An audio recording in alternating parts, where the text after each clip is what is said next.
నాతవరంలో రాజ్యసభ సభ్యులు చింతకాయల విజయ్ స్వాగతం పలికిన కూటమి శ్రేణులు. Welcome to PRN news. Nathavaram మండలంలో రాజ్యసభ సభ్యులు చింతకాయల విజయ్ ముమ్మర పర్యటన ఘన స్వాగతం పలికిన కూటమి శ్రేణులు. ఎంపీగా ఎన్నికైన అనంతరం తొలిసారిగా నర్సీపట్నం నియోజకవర్గంలోని నాతవరం మండలంలో రాజ్యసభ సభ్యులు శ్రీ చింతకాయల విజయ్ ముమ్మరంగా పర్యటించారు. పర్యటనకు ముందు నర్సీపట్నం పట్టణంలోని శ్రీ బాల వినాయక స్వామి మరిడి తల్లి ఆలయాల్లో ఆయన ప్రత్యేక పూజలు నిర్వహించి ప్రజల శ్రేయస్సు, ప్రాంత అభివృద్ది కోసం ప్రార్థించారు. అనంతరం స్థానిక ప్రజాప్రతినిధులు, కూటమి పార్టీల నాయకులు, కార్యకర్తలతో కలిసి నాతవరం మండల పర్యటనను ప్రారంభించారు. మండల సరిహద్దు బెన్నవరం వద్ద వందలాది కార్లు, నాతవరం పెట్రోల్ బంక్ వద్ద వేలాది మంది కార్యకర్తలతో ఆయనకు అపూర్వ స్వాగతం లభించింది.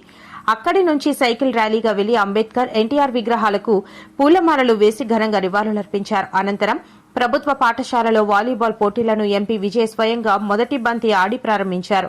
ఎంపీపీ స్కూల్లో ప్లే గ్రౌండ్ ను ప్రారంభించి ప్రాంగణంలో మొక్కలు నాటడంతో పాటు విద్యార్థులకు పుస్తకాలు పంపిణీ చేశారు.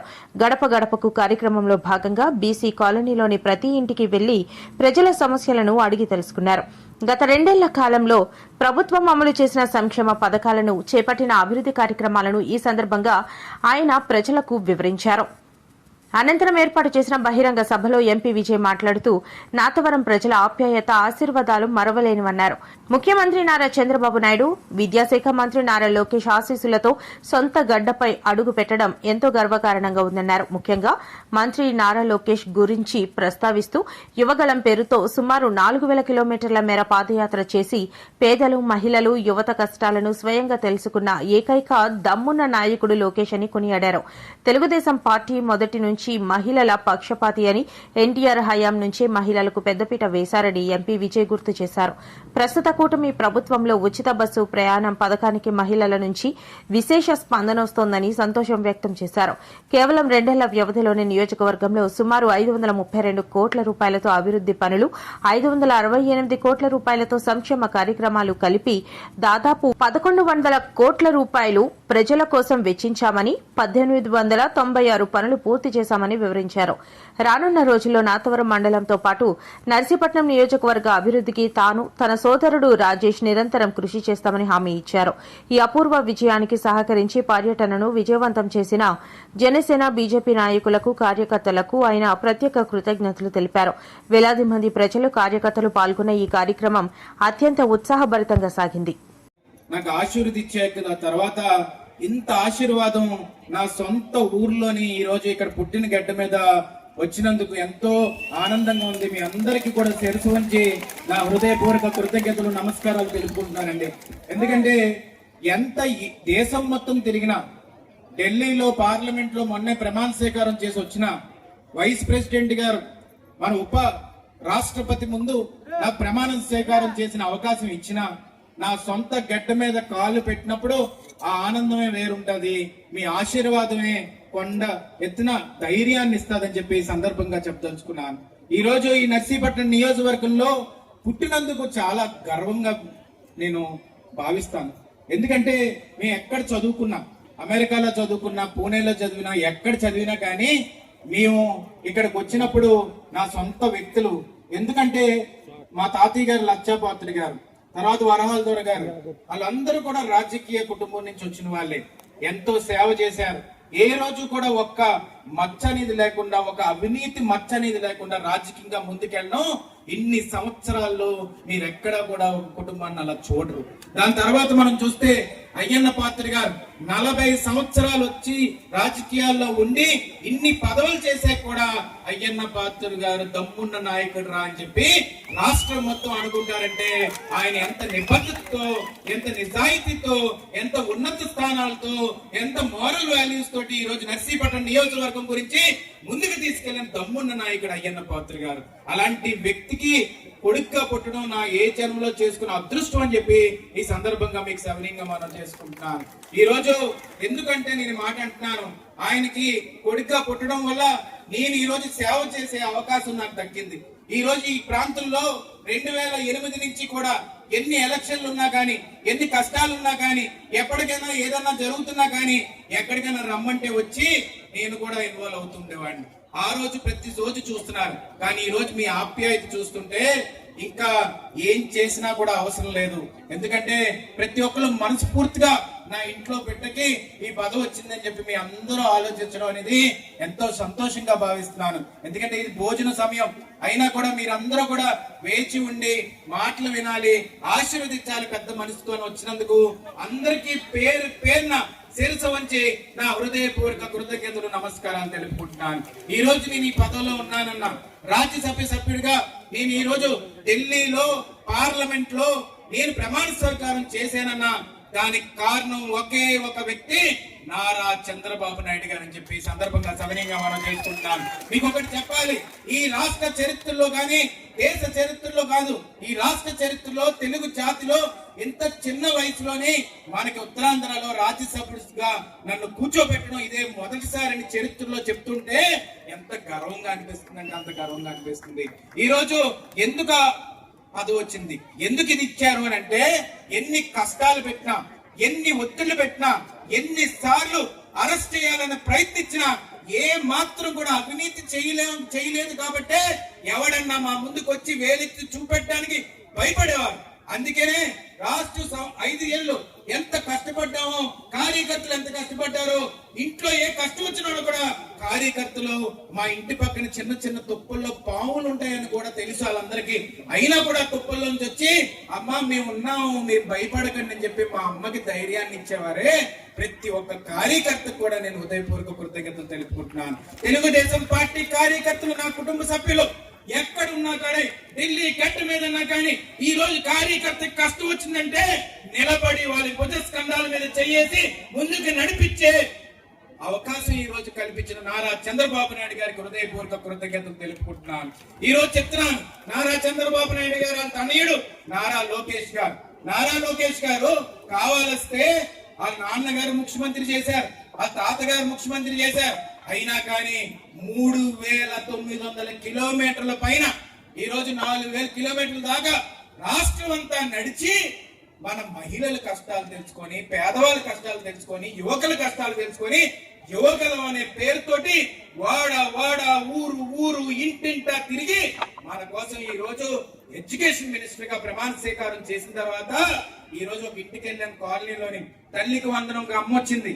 అమ్మొచ్చి అందే, అయ్యా నాకు ఈ ఇద్దరు కూతుర్లు ఒక కొడుకు, ఇద్దరు కూతుర్లు ఒక కొడుకులు, ఒక కూతురికి ఇంత ముందు పడింది తల్లికి వందనం, ఇప్పుడు ముగ్గురికి పడుతుంది, నాకు చాలా సంతోషంగా ఉందని చెప్పి ఆమె చెప్తున్నప్పుడు నాకు నారా లోకేష్ గారు, నారా చంద్రబాబు నాయుడు గారు, కూటమి ప్రభుత్వం మన బీజేపీ సపోర్ట్ తో కానీ, పవన్ కళ్యాణ్ గారి సపోర్ట్ తో కానీ ఈ రోజు ఇంత మంచి పాలన జరుగుతున్నందుకు ఎంతో సంతోషంగా భావిస్తున్నానని చెప్పి ఈ సందర్భంగా సవినయంగా మనం చేసుకుంటున్నాను. ఈ రోజు మనం చూసుకోవచ్చు, ఫ్రీ బస్ అన్నారు. ఫ్రీ బస్ అంటే మేము అందరం కూడా ఎలా ఇస్తారే ఫ్రీ బస్ అని అనుకున్నాం. కానీ ఈ రోజు మనం గుడికి వెళ్ళా, ఎంతమంది జనం పెరిగిపోయారంటే ఫ్రీ బస్ కదండి ఎక్కి వచ్చేస్తారు గుళ్ళు కండి. మొన్న నేను ఈస్ట్ గోదావరిలో గుడికి వెళ్ళా, వెంకటేశ్వర స్వామి గుడి వాడపల్లి. అక్కడైతే 3 రోజులు 7 రోజులు ఉండాలి, ప్రదక్షిణాలు చేయాలని చెప్తే అక్కడ అందరూ మహిళలే కనబడుతున్నారు. ఏంటిది ఎంతమంది వస్తున్నారు, ఎంతమంది, ఫ్రీ బస్ మహిమండి అంటున్నారు. ఈ రోజు ఆ ఫ్రీ బస్ అన్నప్పుడు మగవాళ్ళకి సీట్లు దొరకట్లా. ఎందుకంటే మొట్టమొదట నందమూరి తారక రామారావు గారే ఈ రోజు తెలుగుదేశం పార్టీ పెట్టినప్పుడు సుమారుగా రిజర్వేషన్ ఇచ్చి మహిళలకి ఉద్యోగాల్లో కానీ రాజకీయాల్లో కానీ మహిళలకు అత్యంత ప్రాధాన్యత ఇచ్చింది మొట్టమొదట నారా చంద్రబాబు నాయుడు గారి తనయుడు నారా లోకేష్ గారే. ఈ రోజు తెలుగుదేశం పార్టీ భవిష్యత్తు, తెలుగుదేశం పార్టీ జెండాని భుజస్కంధాల మీద మోసుకొని ముందుకెళ్ళి కార్యకర్తకి కష్టం ఉంది అంటే, అన్నా నాకు ఈ కష్టం ఉంది అంటే నిలబడే ఏకైక దమ్మున్న నాయకుడు నారా లోకేష్ గారు అని చెప్పి సందర్భంగా చెప్పదలుచుకున్నారు.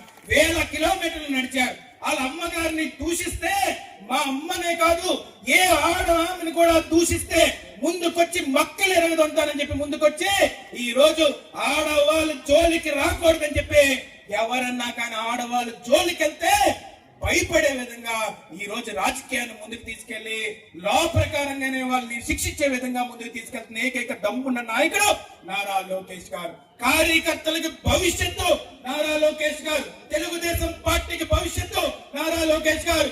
ఈ రాష్ట్ర ప్రగతికి ముందుకు తీసుకెళ్ళడానికి దమ్మున్న ఏమైనా రానున్న రోజుల్లో యువకుడు నారా లోకేష్ గారు అని చెప్పి మనస్ఫూర్తిగా నేను ఈ సందర్భంగా చెప్పదలుచుకున్నాను. ఎందుకంటే ఒకటే అన్నాడు, విజయ్ ఇంత కష్టపడ్డాడు, నేను మాట ఇస్తున్నాను, విజయ్ గౌరవిస్తానని చెప్పి ఈ రోజు నారా చంద్రబాబు నాయుడు గారు, నారా లోకేష్ గారు, ఆ కుటుంబం కూడా ఈ గడ్డకి ఇంత గౌరవాన్ని ఇచ్చిందంటే వాళ్ళకి ఆ జన్మాంతో రుణపడి ఉంటామని చెప్పి ఈ సందర్భంగా సమయంగా మనం చేసుకుంటాను. అలాగే తెలుగుదేశం పార్టీ జెండాకి ఏ మాత్రం కూడా కించిత్ గౌరవం తగ్గే పని ఏ మాత్రం మేము చెయ్యం. ఏ మాత్రం కూడా అయ్యన్న పాత్ర గారి పేరుని తగ్గించే పని 1% కూడా మేము చెయ్యం. కార్యకర్తలు ఎప్పుడొస్తే అప్పుడు ఇంట్లో గౌరవం ఇచ్చి ముందుకు తీసుకెళ్లే కుటుంబం మాదని చెప్పి ఈ సందర్భంగా చెప్పదలుచుకుంటూ నా తల్లి పద్మావతి గారికి, అయ్యన్న పాత్ర గారికి ఆ జన్మాంతో రుణపడి ఉంటానని చెప్పి ఈ సందర్భంగా సమయంగా మనం చేసుకుంటున్నాను. ఈ రోజు చూడొచ్చు, బుక్ ప్రచురించడం జరిగింది. రేపు 2 ఏళ్ళు అయిన సందర్భంగా మీ ప్రతి ఇంటికి కూడా ఈ బుక్ రావడం జరుగుతుంది, ఈ పేపర్ రావడం జరుగుతుంది. ఒక్కసారి చూడండి. ఒకటే కుండల మీద చేసుకొని నమ్మి ఒకసారి ఆలోచించండి. ముందెప్పుడన్నా ఎవరన్నా పార్టీ గెలిచినప్పుడు, ఎవరన్నా ఎమ్మెల్యే గెలిచినప్పుడు నేను ఈ పని చేశానని చెప్పి ఇలా ప్రచురించి నేను ఇన్ని కోట్లు ఈ 2 ఏళ్ళలో తీసుకొచ్చానని చెప్పి ఎవరన్నా దమ్మున్న నాయకుడు ముందుకు వచ్చాడా అనేది ఒకసారి ఆలోచించాలి. ఈ రోజు అభివృద్ధి ఒక్కదానికే 2 ఏళ్ళలోని మనం చూస్తే ఈ రోజు 532 కోట్లు తీసుకొచ్చిన దమ్మున్న నాయకుడు అయ్యన్న పాత్ర గారు. ఎక్కడ చూసినా సీసీ రోడ్లు గాని, తార్ రోడ్లు గాని, మన తాండవా నుంచి నాతవరంకి ఇప్పుడు మళ్ళీ ఆ రోడ్డు కూడా వేస్తున్నారు. ఏదన్నా అది 532 కోట్ల అభివృద్ధి తీసుకొచ్చారు. సంక్షేమం గురించి మాట్లాడట్లేదు, పెన్షన్ల గురించి మాట్లాడట్లేదు. నీకు సంక్షేమం గురించి మాట్లాడితే 568 కోట్లు అంటే సుమారుగా 1100 కోట్ల పైన తీసుకొచ్చిన దమ్మున్న నాయకుడు అయ్యన్న పాత్ర గారు. అది కూడా 2 ఏళ్ళు అని చెప్పి ఈ సందర్భంగా చెప్పదలుచుకున్నాను.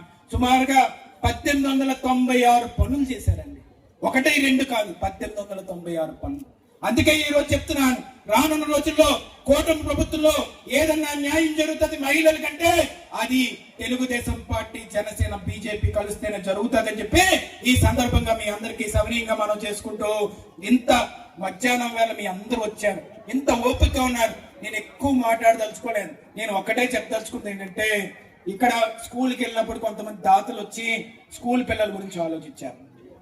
కొంతమంది వచ్చి స్కూల్ పిల్లలు బాగుండాలి, ఇవాళ ఎస్ఐ గారు కూడా, డిఎస్పీ గారు, వీళ్ళందరూ వచ్చి పోలీస్ డిపార్ట్మెంట్ వాళ్ళు కూడా, ఎస్ఐ గారు, డిఎస్పీ గారు అందరూ కలిసి ఆ స్కూల్ పిల్లలు బాగుండాలని చెప్పి వాళ్ళకి యూనిఫామ్ ఇవ్వడం, వాళ్ళకి పని చేస్తున్నారు. ఇలాంటి శుభ సూచకాలు ఇంత మంచి ప్రభుత్వం ఎప్పుడన్నా మనం చూసేవా అనేది ఒకసారి ఆలోచించాలి. అందుకే మీ అందరికీ చెప్పదలుచుకుంది ఏంటంటే, మహిళలందరికీ కూడా ఈ రోజు ఒకసారి ఆలోచించి రేపు రానున్న రోజుల్లో అందరూ కూడా ఆశీర్వదించాలి, ముందుకు తీసుకెళ్లాలని చెప్పి సందర్భంగా చెప్పదలుచుకుంటూ, ఈ మండల నాయకులందరూ కూడా ఎంతో కష్టపడి, మండల పార్టీ ప్రెసిడెంట్ గారు, మండల నాయకులు, గ్రామ నాయకులు, మండలం మొత్తం కూడా ఇంత ఘనంగా నన్ను స్వాగతించినందుకు వాళ్ళకి హృదయపూర్వక కృతజ్ఞతలు, నమస్కారాలు తెలుపుకుంటున్నానండి. ఏదన్నా చిన్న ఇబ్బంది కలిగి ఉంటే క్షమించమని కోరుతున్నాను. అందరినీ ఒక్కసారి గుర్తు పెట్టుకోవాల్సింది ఏంటంటే, ఈ రోజు రాజ్యసభ ఎంపీగా అయ్యాను, నాన్నగారు స్పీకర్ గా ఉన్నారు, ఎమ్మెల్యేగా ఉన్నారు. ఈ రోజు రాజేష్ మా తమ్ముడు కూడా అన్ని విధాలుగా కూడా ఇప్పుడు రాను రోజుల్లో సేవ చేయడానికి ముందుకు వస్తారు. అన్ని విధాలుగా కుటుంబ సభ్యులందరినీ కూడా, పద్మావతి గారు కూడా కన్నీరు పెట్టారు. అప్పుడు అపోజిషన్ లో ఉన్నప్పుడు, ఇల్లంతా చుట్టుముట్టినప్పుడు అమ్మకి ఆ రోజు కాళ్ళు చేతులు ఆడపోతే ఒకటే ధైర్యం, తెలుగుదేశం పార్టీ కార్యకర్తలు ఉన్నారు, మా కుటుంబ సభ్యులు ఉన్నారని ధైర్యంతో ఆ ముందుకు వచ్చింది తప్ప ఆ రోజు నిజంగా ధైర్యం కోల్పోయింది. కానీ అది తెలుగుదేశం పార్టీ జెండా వల్లే మాకు ఈ గౌరవం.